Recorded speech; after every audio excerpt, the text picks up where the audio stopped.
Hi guys, Matt Lemke with your Gamer Goggles, gamer-goggles.com. Today we're going to talk about the Starfinder core rulebook.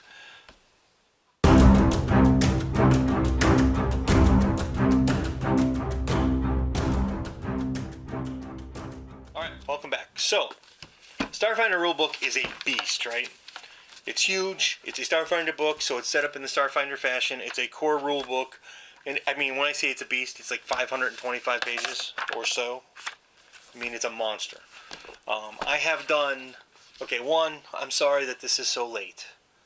I know Starfinder came out last year at Gen Con. I did not get a copy at Gen Con. I was going to order a copy, and then it wasn't like available forever, and then I didn't have the money to purchase it until almost Christmas time.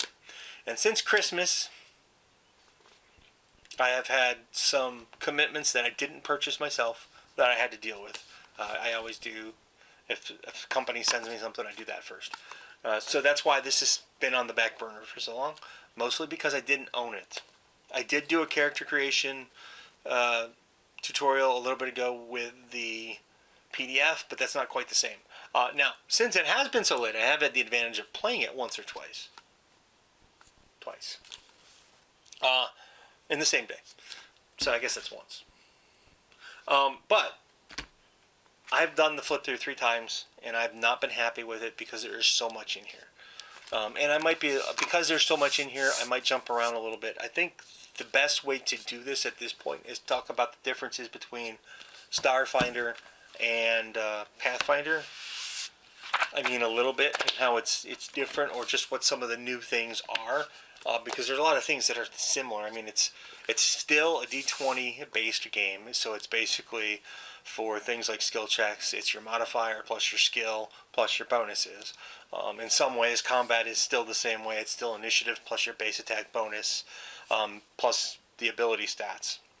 Now, there are some huge differences when it gets down to your hit points and your stamina and resolve points. Those are all things that go into your character's well-being. So hit points are basically unchanged. They're the longevity of your character's ability to stay alive. Stamina, however, is almost, but not quite, non-lethal damage. It's your endurance. It's being conscious. It's what takes damage first. So, and then there's your resolve, which is like your tenacity, your grit, your ability to withstand blows, because you can use your resolve to do things like to stabilize yourself if you're unconscious, or you can use it to, during a long rest, heal, I guess, for lack of a better word, all your stamina. And then there's basically 2 types of armor class now, and everything's going to have both. So there's elemental, which is basically everything that is not kinetic, and kinetic energy is things like slashing, piercing, bludgeoning. And tech has levels, this is something that my dungeon master from D&D has been doing with us with magic items. They kind of like level up with you, not necessarily at the same pace, because that would be a little bit broken, but the idea in Starfinder is that if you get a weapon or a piece of gear at first level, you tinker with it, or you buy upgrades, or you do whatever every time you advance. So there's always a way to improve your gear. Now, one of the drawbacks for some people is that magic caps at 6th level. I don't mind that at all in a science fiction setting.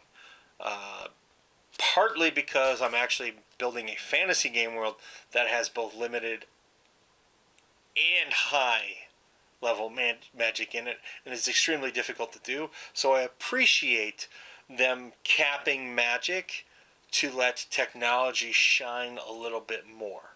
I'm not totally sure, since the 2 systems, Pathfinder and Starfinder, are connected storyline wise. I'm not totally sure where I stand with it within the storyline yet. Only time will tell.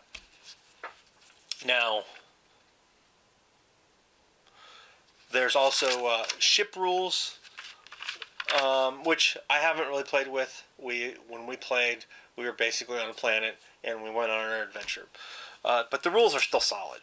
Point buy is the suggested way to create characters, and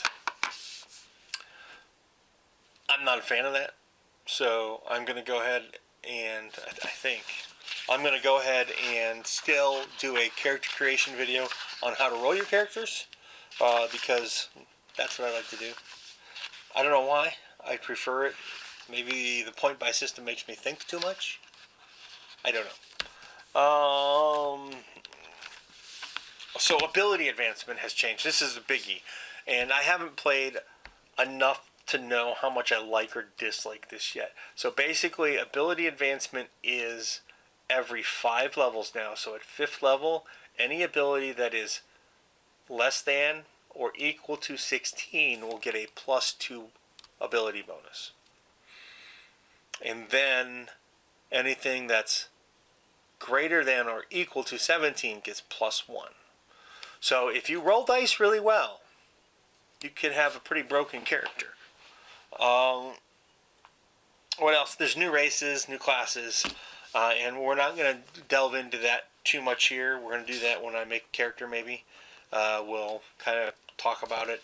I don't want the character video to be massive like my last one was. I think it took me 45 minutes to do the point buy. I talked too much. I want it to be much shorter. Now, dying. So there's no more -10 like there used to be in 3.5 and all that fun stuff. You lose 1 resolve point every round unless you become stabilized. And then once you're stabilized, you can spend 1 resolve point to become conscious. I already talked about equipment levels. Notice I'm kind of doubling back on some of my stuff. Sorry about that. I think it's really cool that you have the idea of upgrading them, though. I really enjoy that. And this is kind of cool. And it's another thing too. And I don't totally understand all of this in storyline yet, but the concept of only 2 worn magic items has an explanation in the fluff, and that's that more than that will the fields will conflict with each other, and it will effectively make them not work as well or not work at all. Oh, and solid rules wise, Starfinder introduces the action-based economy for combat. Basically, you have 2 choices. You have do a swift action, move, and a standard action, or a full round action, which is where Pathfinder 2nd Ed is going, I think, but they're kind of going beyond it. I think they're cleaning this up even more, which tells you how much they want Pathfinder still to be their baby, I think. It looked like I was playing a violin. Free action is pretty much gone. Anything that was a free action is pretty much now a swift action. Only 1 attack per character a turn. That was interesting to me. Or a full attack. You can do a full attack as a full action and get a -4. And crits are no longer confirmed, which is an interesting concept in this. I kind of think there should be a higher level of crits. So what do I think about Starfinder? I'm a huge fan of it. I'm sadly not going to get to play it enough because around here most people want to play either Pathfinder or Dungeons & Dragons 5th Ed. If I could get a solid group to play, I would probably play. It's not a game that I want to run yet, though. Because it is meaty and there's still probably a lot of changes that I haven't touched upon yet, and I would like to learn more. So if you guys are in the area, Canton, Ohio, Akron, or maybe remotely you need a player to play on your game, I would love to play once or twice a month, make a character and see what I can and can't do. Is it gonna last? Yeah, I think Starfinder's gonna last. I think in the life of a role-playing game, Starfinder is still very young. There's a lot of room for Paizo to make mistakes with Starfinder. Are they going to do that? I don't know. Only time will tell. I also think that being Starfinder and it coming second to Pathfinder, it has a lot to live up to. I think the change in the rules was a very big step and almost a jump for people that don't like being unfamiliar with games. Familiarity. What is with me? I know what it is. I've got the Origins jitters. I'm going to Origins tomorrow. And I think that it made them a little bit uncomfortable. I think that it's a much smaller step than Dungeons and Dragons made from 3.5 to 4th edition. And I think because of that, it's still going to be successful.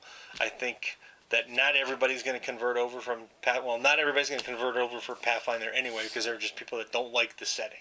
Right? The setting's phenomenal. Magic in space. Ta-da! And with that said, I mean, it's meaty. That's a $60 book, but it's also a 500-page book. You get the quality of everything you expect from Paizo Publishing. You get the support that is from Paizo. If you're looking at a science fiction-based role-playing game and you like the D20 system, Starfinder is definitely a good place to start for you. So, thanks for watching, guys. Like, subscribe, share. Please comment below. I will answer as many questions as I possibly can. If I don't know the answer, I know who to talk to. I don't have them on speed dial, sadly. But I know how to find the answers. Let me know what you want to see about Starfinder in the future so I can do that cool stuff like Pawn's unboxings. And please, if there's a link below to my Kickstarter to get me to Gen Con, please let me know, or please join me. Join this group. Live vicariously through me. Check out all my Origins coverage, which is probably going to start in about 4 days. I plan on posting this Thursday while I'm at Origins, or setting it to post. So, anyway, thanks for watching. I would not be here without you guys. You guys support me by watching my videos, liking, subscribing, sharing, commenting. I really want this all to be fun, so ask away. Like button. Who am I?